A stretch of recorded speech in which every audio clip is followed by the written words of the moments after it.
at it, putting in more applications. And again, just some more helpful hints, just run through a couple. Make sure that you are coordinating, make sure you talk to the MPO, talk to NOACA about your project. You probably saw that recording thing on the screen. Sorry, I got late, started doing that. Yeah, there are requirements too that you'll see in the NOFO in the text that you have to be, your project has to be included in the long range transportation plan, and then also the transportation improvement program. That is something that NOACA will advance projects into the TIP once there's guaranteed funding. So that's a process that we just completed with our RAISE project last week.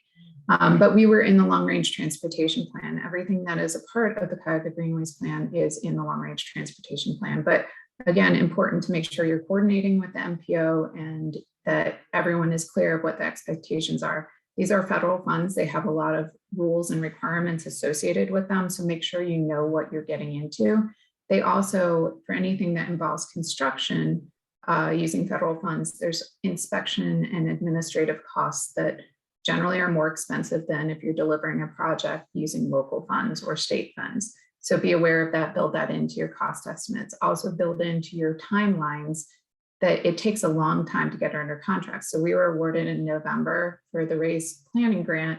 We're still not under contract with Federal Highway Administration. We probably won't be until summer. Build that into your schedule and just be aware. And make sure that you know what your staffing implications are for getting one of these grants.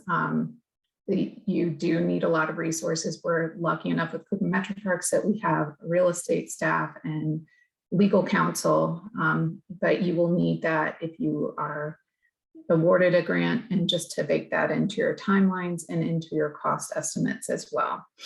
And then also, if you have any real estate needs, that's really important to have your real estate cleared. That is a risk for any of these grants. They have very quick obligation windows. And to be fully obligated for a design project, you need to have your right-of-way certified before you can get to final design. So be aware of that. Make sure that you can actually deliver that, because there is no wiggle room. This is a congressionally developed schedule. And so DOT cannot change any of the deadlines. You're beholden to those. So be very clear for your obligation window and your spend down of your funds that you can deliver. And then just some other helpful hints. As I said before, you might not get awarded the full amount. And the way that that happens is you get an email saying, we need to know within 24 hours, what could you deliver with X amount of dollars? Would you be able to deliver the full scope of your project? If not, what could you deliver? And so it's scenario plan for that. Be well aware that you might get that email. It came to us both times about a week and a half before the announcements were made. Luckily, I was in the office and we have a very direct line with our CEO. So it was very easy to get the response back. But if you have an organizational structure that it takes longer to make those decisions, make sure you scenario plan in advance. If you could get an award of maybe 2/3 of what you asked for, what would you be able to deliver?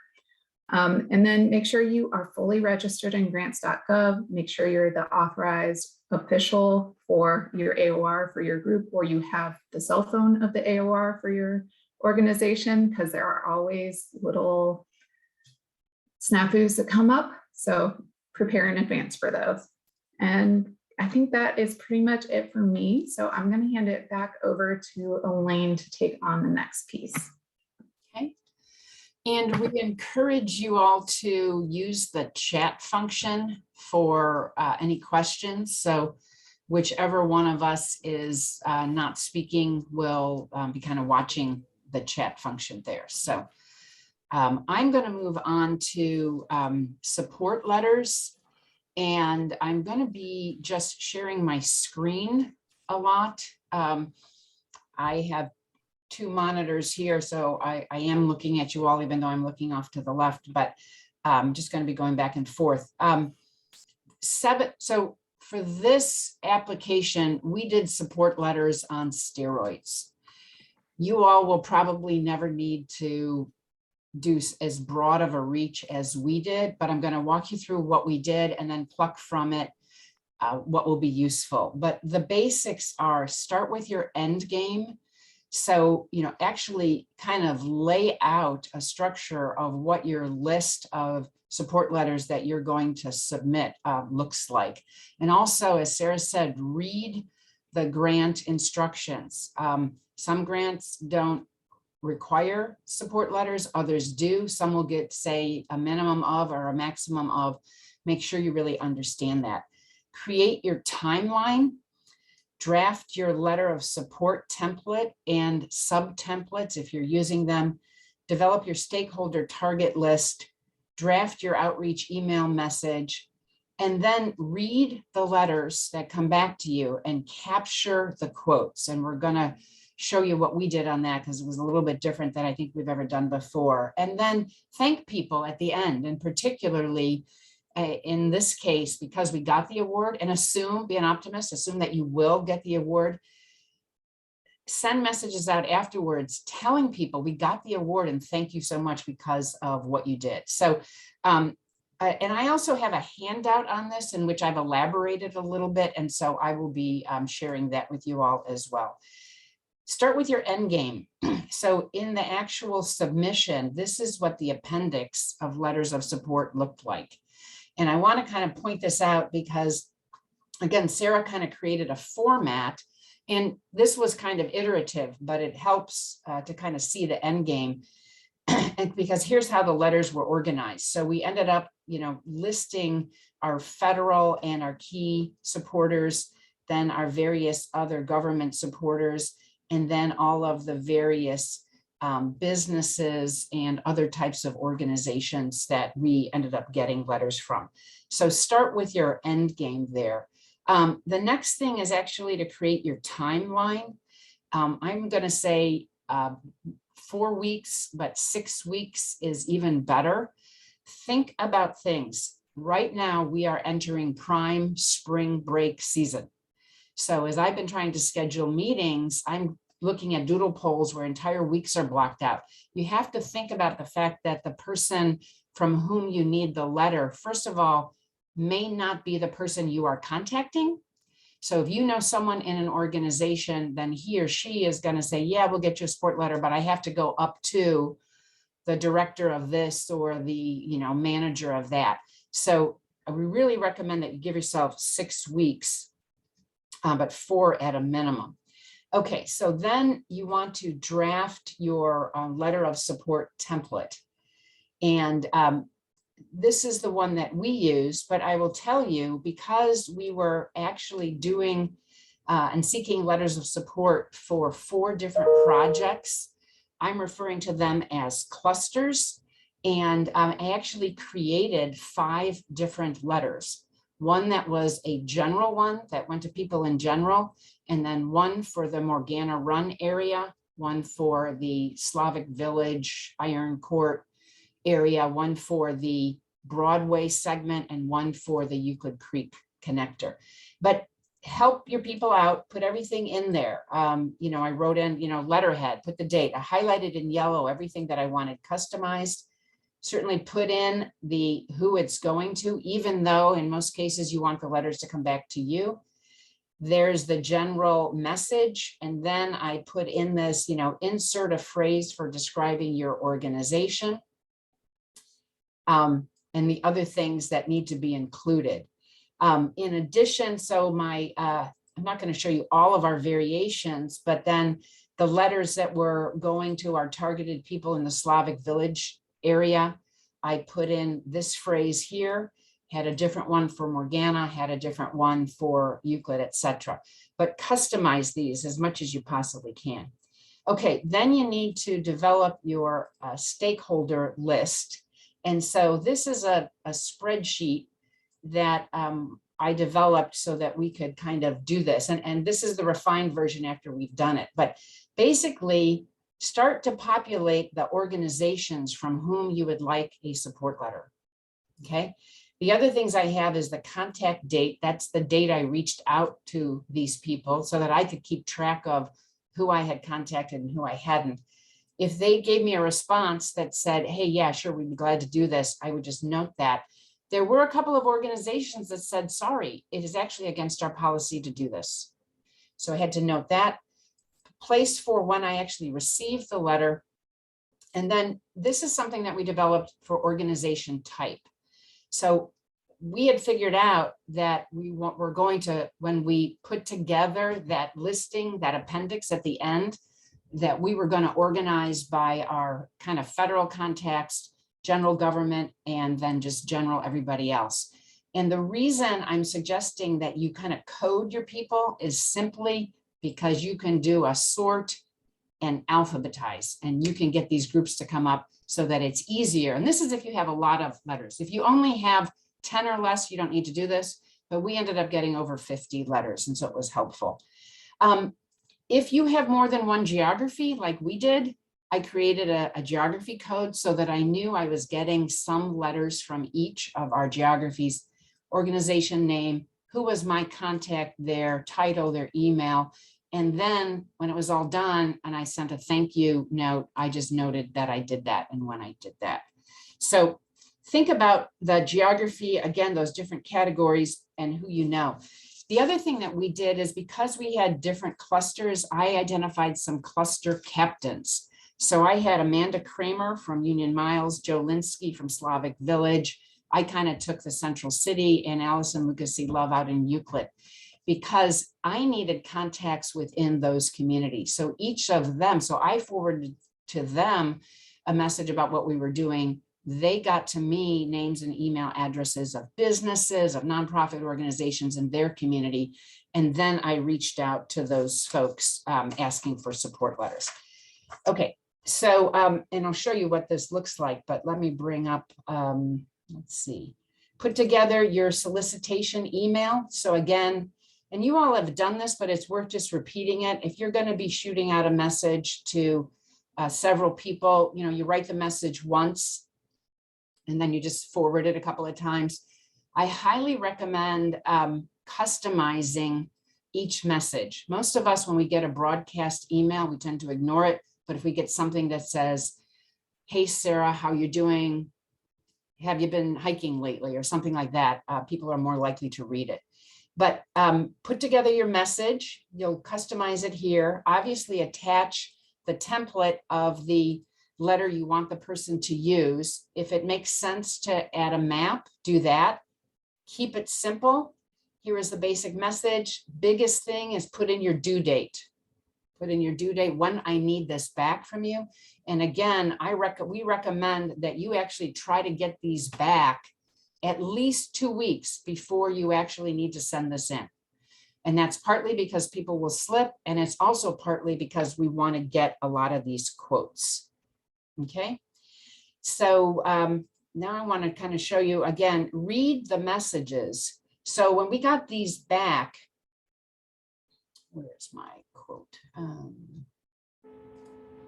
I started reading these messages and I said, Sarah, we're getting some really, really great comments here. So I read for every letter, I took the name of the person, the organization, and I copied their quote.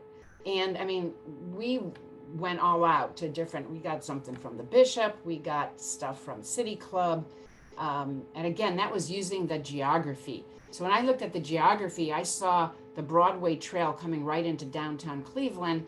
And I said, who are the various organizations and people whom we might want to get in touch with? And again, that helped me put together our list here. So our list was quite extensive.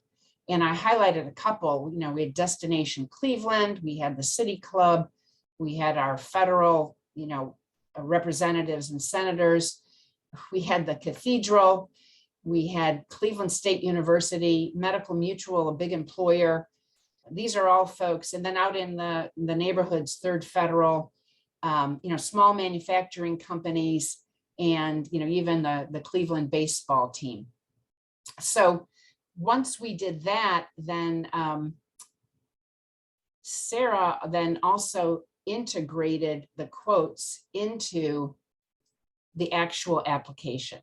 So we got back 18 customized quotes.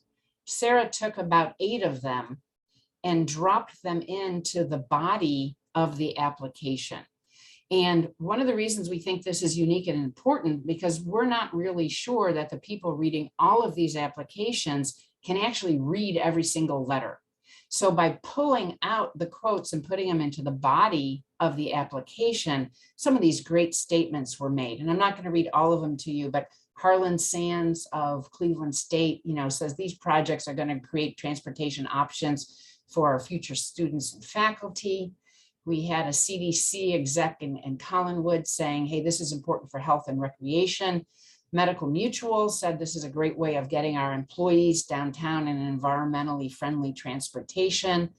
And, a couple other, Paul Dolan, so the chairman of the Cleveland Indians, now Guardians, said, a particular interest to us is Slavic Village downtown corridor because it'll provide access for many of our stakeholders to downtown, its amenities. And he goes on to say, as an avid cyclist, and then he goes on for some more. And then I think the most compelling one we got from Dan Moulthrop when he said of the Cleveland Metroparks, if it's about green space, connectivity, or parklands, and you want to get it done, you get the Metroparks involved. So these were really helpful. And I think that this was a unique approach to integrating and making the effort of bothering to get the letters of support, getting something out of them. And then I guess the last point is when we were awarded the grant, I went back to every single person who provided us a support letter. And again, I just crafted up, some standard language. Thanks, because of the letter of support which you provided earlier this summer, Metroparks was awarded this. And then I put in a link that takes them to a press release that the Metroparks did so they could actually read about it. And then Sara and team had created the website where they're going to be updating everything. And I put that link in there and said, hey, if you want to, follow this project, you can do so here. So crash course on unique form. Sara, do you want to comment a little bit on use of those quotes? Yeah, no, I think Elaine had alerted me to the fact that she was getting some really good things back in those letters of support. So as you see, Elaine headed up the letters of support aspect of the application.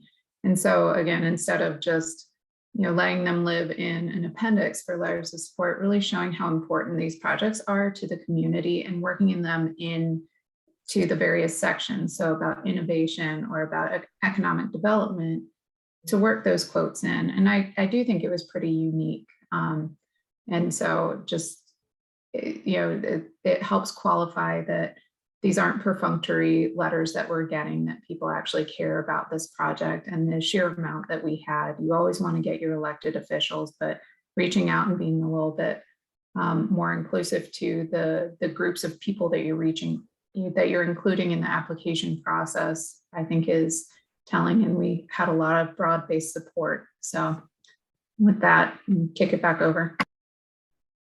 Right. So let me just show you the last thing was this idea of, again, by coding these organization types, I was able to do a sort and get all those federal ones to show up first and all the government ones second, and then all the general ones afterwards, so that I could then give Sara this list. And she still had to make a few modifications, but she pretty much had everything in the order that it was needed. Oh, I'm not sharing, am I? There, you can see it now. In the order that it was needed so that she could very easily make that appendix. So that was just a crash course on, if you're doing something big. But I think one of the things I really learned from this, and we really learned from it, is that by spending a little bit of time to customize, we really engaged a lot of people. And like Sara said, sometimes you do these applications and you don't get funded, but you've got an engaged crowd to work with for the next time, as well as to continue to keep engaged as the project is moving forward. And that's going to position you all and us all even better the next time that we do one of these applications. So turn it over to Kristen to move us over to some of the Ohio-based. Will do. Let me share my screen. Maybe share. Slideshow.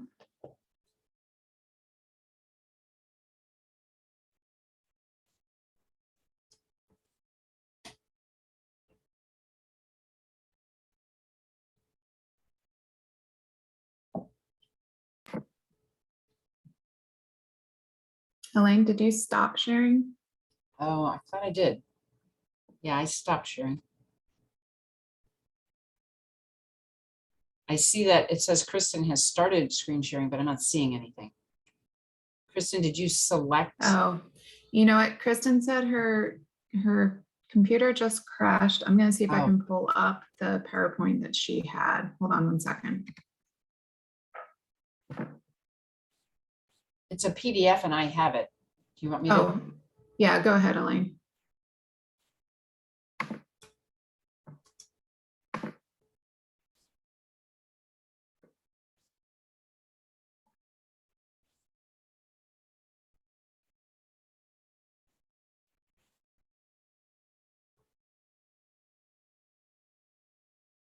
Is Kristen logging back in?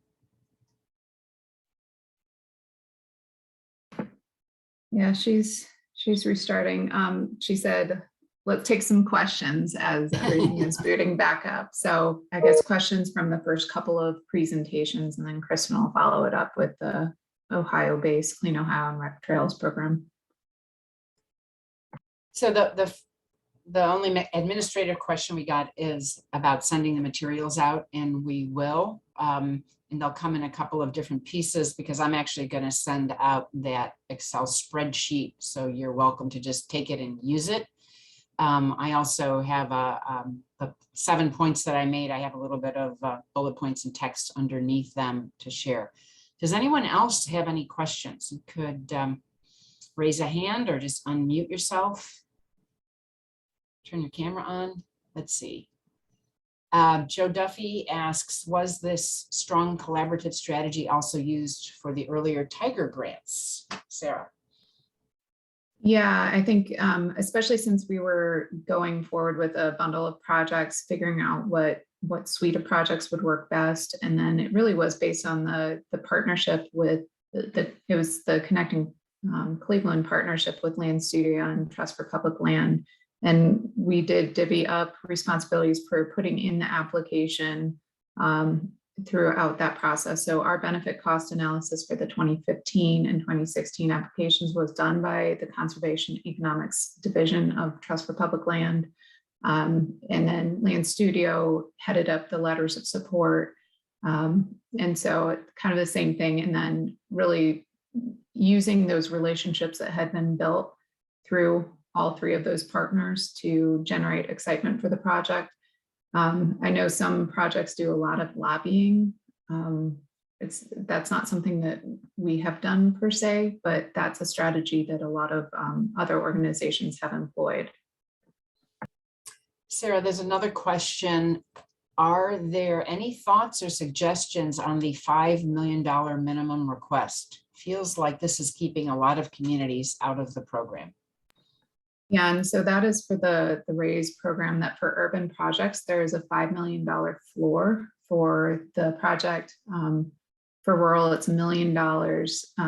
One thing that's different this year is for the planning. Planning hasn't been included in all but maybe 4 of the rounds between Tiger and Build and RAISE. It was in last year. There was $30 million available last year for planning. That we were able to get that $950,000 from. But this year, the $5 million floor also applies to planning. There was no floor for the planning applications last year. So I'm not sure what that strategy is there, but at least for the planning side, the $5 million, and you're not going to have that unless it's a really big project. You're not going to spend that much on design. But I think it is because of the basis of what this project is. These are supposed to be regionally or state, nationally significant projects. This is a program that is designed to fund things that otherwise aren't fundable through a lot of formula programs. So I think that is why they established those floors. I was just surprised that the planning floor is so high this year. There's another question. Is there or can there be a strategy for understanding what projects communities are seeking raise other IIJA or ODNR grants from our region each cycle? I would just say in terms of coordinating and talking with the MPO, talking with others to see what's out there, because it might be something where it's more important for one project to really get funded, or it's more responsive, has the best shot, and maybe your project takes a backseat for this cycle. I think this trying to get a sense of what all is going to be put in, use your networks to try to keep an idea, but that's also where talking to the MPO, talking to NOACA is really important, because they're also going to have to weigh in on what are the regionally significant projects. And so you want to make sure that you have a competitive shot with your application and it's not, you're not spinning wheels. But I don't know that there's, although it'd be nice to have one master list of everything that's going in, I don't think that that's happening. You can talk to your elected officials and see, but yeah, if anyone figures that out, let us know. Well, I would add to that is that's really what we at the Cuyahoga Greenway Partners are trying to do with all of the Cuyahoga County communities. And so again, I'm gonna reemphasize, please get in touch with me after this call if your community has not yet done a quick Greenways orientation, because what the partners have been doing when we really got started, we had some knowledge of which projects were in motion and how could we help those projects, whether they were in Cleveland or in one of the suburbs, to get moving. Now we are at a position where we want to hear from all of the different communities of Cuyahoga County which projects you would like to get going. And so we'd like to set up a 45-minute to an hour Zoom session like this, where we can go over all the different tools and resources that are available within the Greenways website. But we'd like to spend most of the time looking at the map and having you tell us which projects you would like to get moving on. And I'll just give an example. There's a project in Garfield Heights that had been identified for a very long time, and it aligns with Garfield Boulevard, which is up for getting resurfaced. So there's a whole bunch of us from the Greenway Partners who are working with Garfield Heights to try to figure out all the different possible funding scenarios to take that project from just an idea to actual reality. So that's what the Greenway Partners are for. And by having open communication lines with us, we will be in better position to be able to know who's applying for what, and then be able to share that information so you can make your own decisions about whether you think that, given the field of people who are applying, what are your chances of getting funded in a given cycle. And I see Kristen's back, so we're going to turn it over to Kristen. Well, that was really convenient timing for to get a blue screen that says something went wrong, your computer is about to restart. So I'm glad you could fill the time with questions and answers, because I'm sure there were some. So as Elaine mentioned in the beginning, my name is Kristen Trolio. I'm the grants manager at Cleveland Metroparks. So I'm going to talk a little bit about two grant programs that are funneled through the Ohio Department of Natural Resources. So smaller in scale and scope than the Tagger, Raise, Build grants that Sara just spoke of. But I think important because they can be used as, in terms of Clean Ohio Trail Fund, can be used as match for those larger federal grant programs, and also can just help you tackle some of your smaller connector trails that are in your communities. So through the Ohio Department of Natural Resources, there are two trail funding sources, the Clean Ohio Trail Fund and the Recreational Trails Program. So they are both administered by the Ohio Department of Natural Resources. They both actually use the same application, but they are two different programs. So the Clean Ohio Trail Fund is state funding. So it is funded through the state capital budget, and the Recreational Trails Program is federally funded. So it's actually funded through the Federal Highway Administration, and then at our state level administered by ODNR. So in terms of Clean Ohio Trail, you have a maximum award of about $500,000 on an annual basis with a 25% match. The pot is usually between 6 and 7 million each year for the Clean Ohio Trail Fund program. While recreational trails is a bit smaller, your maximum award is only $150,000 with a 20% match, which is rather standard of federal grant programs. And their pot is smaller. I think for this coming year, it's 1.6 million for the state of Ohio. While both programs fund new trail construction, their emphasis is a little different. So for Clean Ohio Trail, the emphasis is really on more linear trails. And I'll show you some examples in the next few slides of projects that were funded through Cleveland Metroparks. And so think of a connector trail connecting point A to point B, you know, a longer trail that's going to serve as a recreation route or maybe a commuter route. Where the recreational trails program, you can think more of like loop trails or neighborhood connector trails, more smaller scale trails. You can also include maintenance and restoration in your RTP application, which is a little bit different than Clean Ohio. And you can also include a little bit more money in your applications for trailheads and other trail amenities, where that dollar value is a little limited in Clean Ohio Trail. So as we walk through the examples, it might be a bit more clear. So both are due on April 15th this year. And I don't know if it's easier or not easier than using grants.gov and electronic submissions, but ODNR still requires a fat hard copy to be sent in the mail. So it has to be postmarked by April 15th. So they want hard copies, original signatures in blue ink, all postmarked in a pretty envelope. So here we'll go through a few Clean Ohio Trail projects over the past 5 or so years, or I guess whatever this is now. 6 years now for Cleveland Metroparks. So in 2016, the pot was a little larger. The $850,000 top award was an anomaly that year because of extra funds. But in this year, you know, it was the Whiskey Island Connector Trail. So it was a 1-mile trail linking Edgewater Park to Wendy Park. So think, you know, point A to point B along linear trail, serving as a recreation, you know, route for bicyclists and pedestrians. And then in 2017, you have a map here of the Red Line Greenway in which we were awarded $500,000. And this is one in which Sara was really able to stack these Clean Ohio Trail funds with federal funds through NOACA to get this project done. So this is a 2.3-mile trail that followed the RTA Red Line. And again, connecting point A to point B. So connecting the Flats, Rivergate Park, the Cleveland Foundation Centennial Trail to the Michael Zone Rec Center and the West Side neighborhoods in Cleveland. And so you can see the trail outlined there in orange.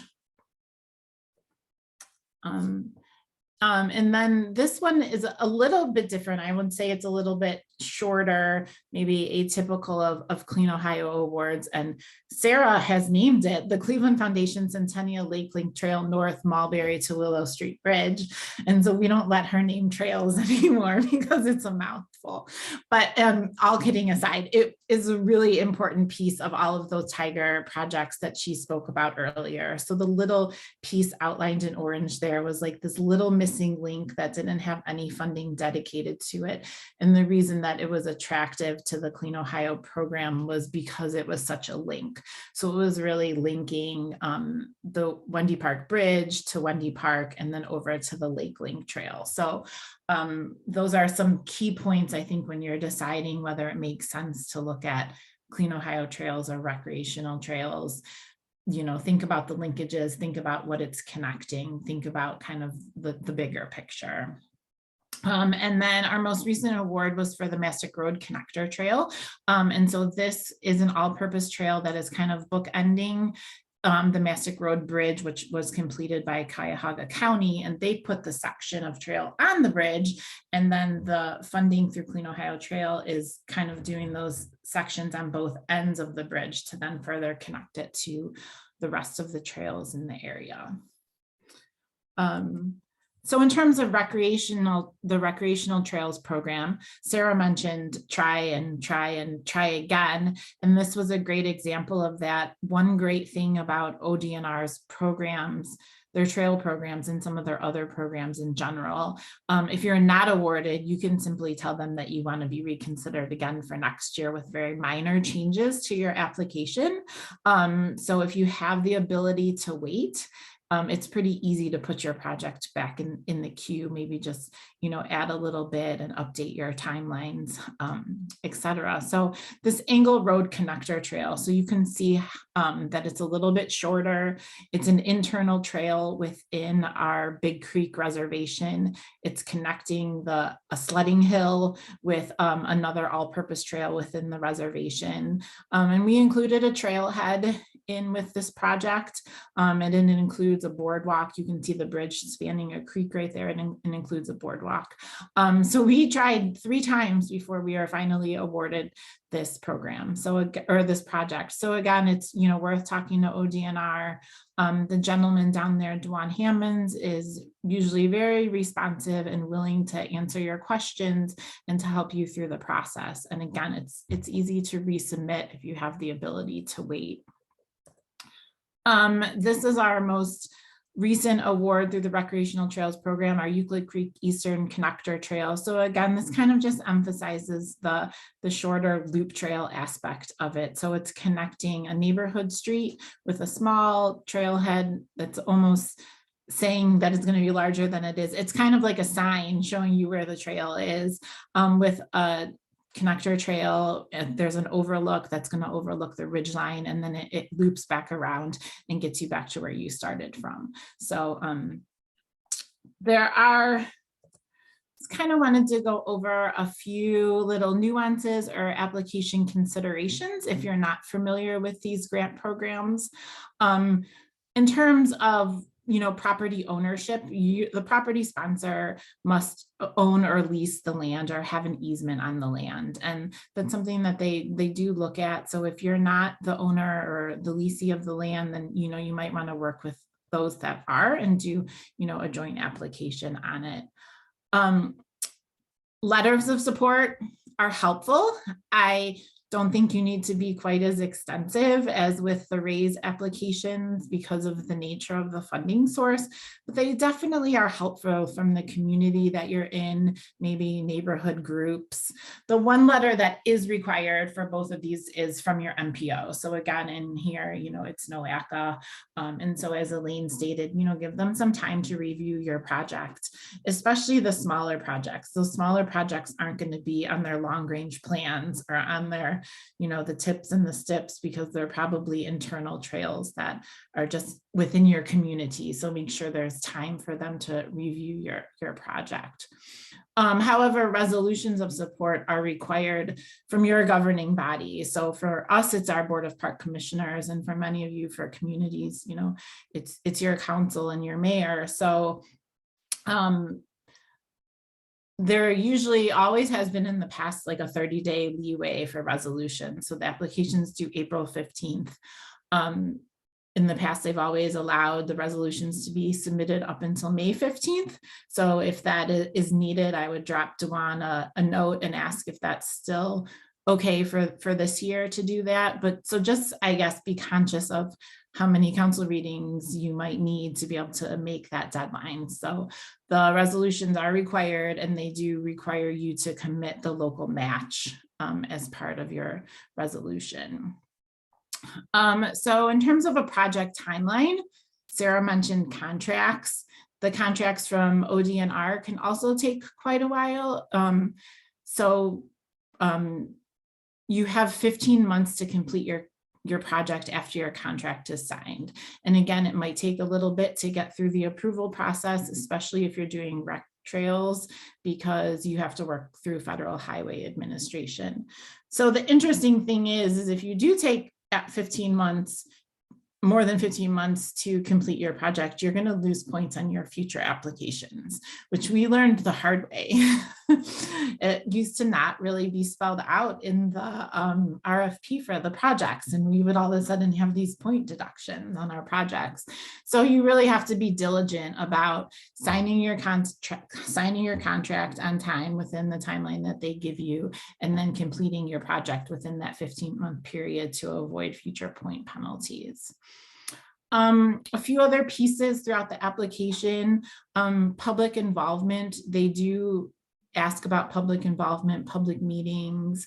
So, be specific as you can. If you had a public meeting, include a copy of the flyer, or include copies of sign-in sheets, or include, how many online comments you had, and, maybe a summary of them. So the more specific, the better for the points for public involvement. And I guess just data as a whole, Sara mentioned, don't be fluffy. And their first question on these applications is your justification of need. So back it up with whatever data you have, number of users, number of cars, number of crashes, number of whatever, you might have to back up your application. And then just, a little note, the recreational trails program is federal. So, ADA considerations are taken seriously for that application because the funds are federal. So think about how and if your trail is going to meet ADA requirements. And I think the last piece of this application, just to throw a few pointers out, is there is a categorical exclusion form that's part of the application. And for any of you on the call who have already done this, you're probably shaking your head because you know that it looks a little more overwhelming at the beginning than it really is. So here's kind of a snapshot page from the categorical exclusion, or the CE. It is required at the time of application, but the responses from all of the agencies for approval of your project is not required at the time of application. So what you need to do is you need to look at this checklist, and you need to send letters to a lot of these federal and state agencies requesting review of your project. And all of the addresses, all of the contact information is all listed within these instructions, which are 15 pages long to complete, like a 3-page form. But it's all in there. And so, as they were mentioning earlier, just give yourself time to draft those letters so that you can send the proper attachments with each of those organizations. And then for a few of the numbers on here, you can see number 9, environmental justice. That requires you to go to a specific site and maneuver through the site and print out maps of your project areas. You also have to do that for the floodplains. You need to go into FEMA's site and print off the FERMET map, they're called. And you also have to print out your hydric soils maps. So, if you have somebody on your team that's really good at mapping and loves that kind of stuff, maybe see if they would help you with this task. But again, I guess don't be overwhelmed by the 15-page instructions. It's really not terrible once you dive into it, but it's also a good idea probably not to wait until the day before you submit your application to tackle this little piece. And so, as we mentioned, if you are awarded, this categorical exclusion, or CE form, will be finalized and signed off by both parties before you get your contract for the project. So that is a little bit of the delay once you're awarded and before you get your contract. So I think that's it for me. Great, thank you. There were Andrea Ireland, who is our regional water trail leader, posted a link in the chat on the grants that are available for some water trail paddling stuff, because there were a couple questions about that. Anyone else have any questions? We rolled through quite a bit in a short period of time. We hope this was helpful. Getting a couple positive comments. And again, we should have all of your email addresses in the registration, but does anyone have any questions before we go? Okay. Well, you have our contact information, you know how to reach us. And again, I think a couple of the closing comments, I think we all would agree. form a team, whether it's a big application or a small application. If you think about, what both Sara and Kristen talked about, is there usually is a mapping component. There's some getting in touch with and, getting resolutions by your community leadership. So get a couple of people involved, map out all the different tasks that need to get done to pull your application together. Everybody assign themselves and give yourselves deadlines. Again, set your deadlines well before the date that things are due. With the stuff that Kristen talked about, I don't know what the rest of you have been experiencing with snail mail these days, but it's a little tricky. So not only get it postmarked, but shoot to get a little bit ahead of time, and watch that capacity, the contracts. And then, like Sara said, don't be afraid to submit. Even if you don't get it, you will have a bunch of information pulled together for a future application. And then again, I can't emphasize enough this collaboration of agencies called the Cuyahoga Greenway Partners.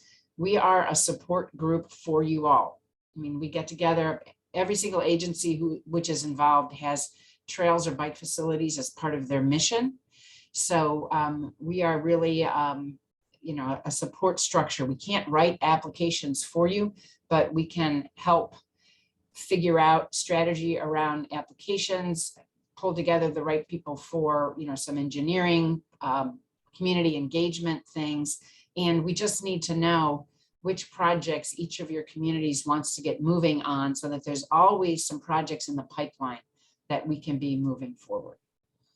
Sara, Kristen, any closing comments? No, thank you everyone for your time today. And we will send around the compiled presentation. And so Elaine can shoot that out to everyone. Thank you. Thank you all for listening. Reach out if you have any questions. Happy spring. Thank you all.